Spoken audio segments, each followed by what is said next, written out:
99.25।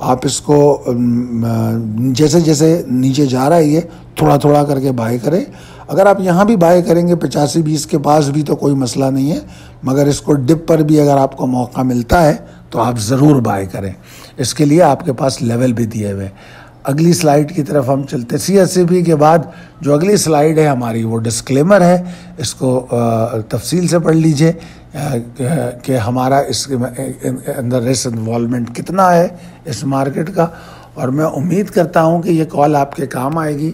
یہ کالیں ہم روز تو نہیں دے پائیں گے آپ کو, جو اسکرپ اور اسٹاک کی کالیں ہیں, کیونکہ یہ ہمارے واٹس ایپ گروپ ممبرس کے لیے ہوتی ہیں اور ان کو ہم ان کی مرضی کی کالیں بھی دیتے ہیں, اور جو اسٹاکس ہمارے نئے بن رہے ہوتے ہیں ہم ان کی بھی کالیں دیتے ہیں.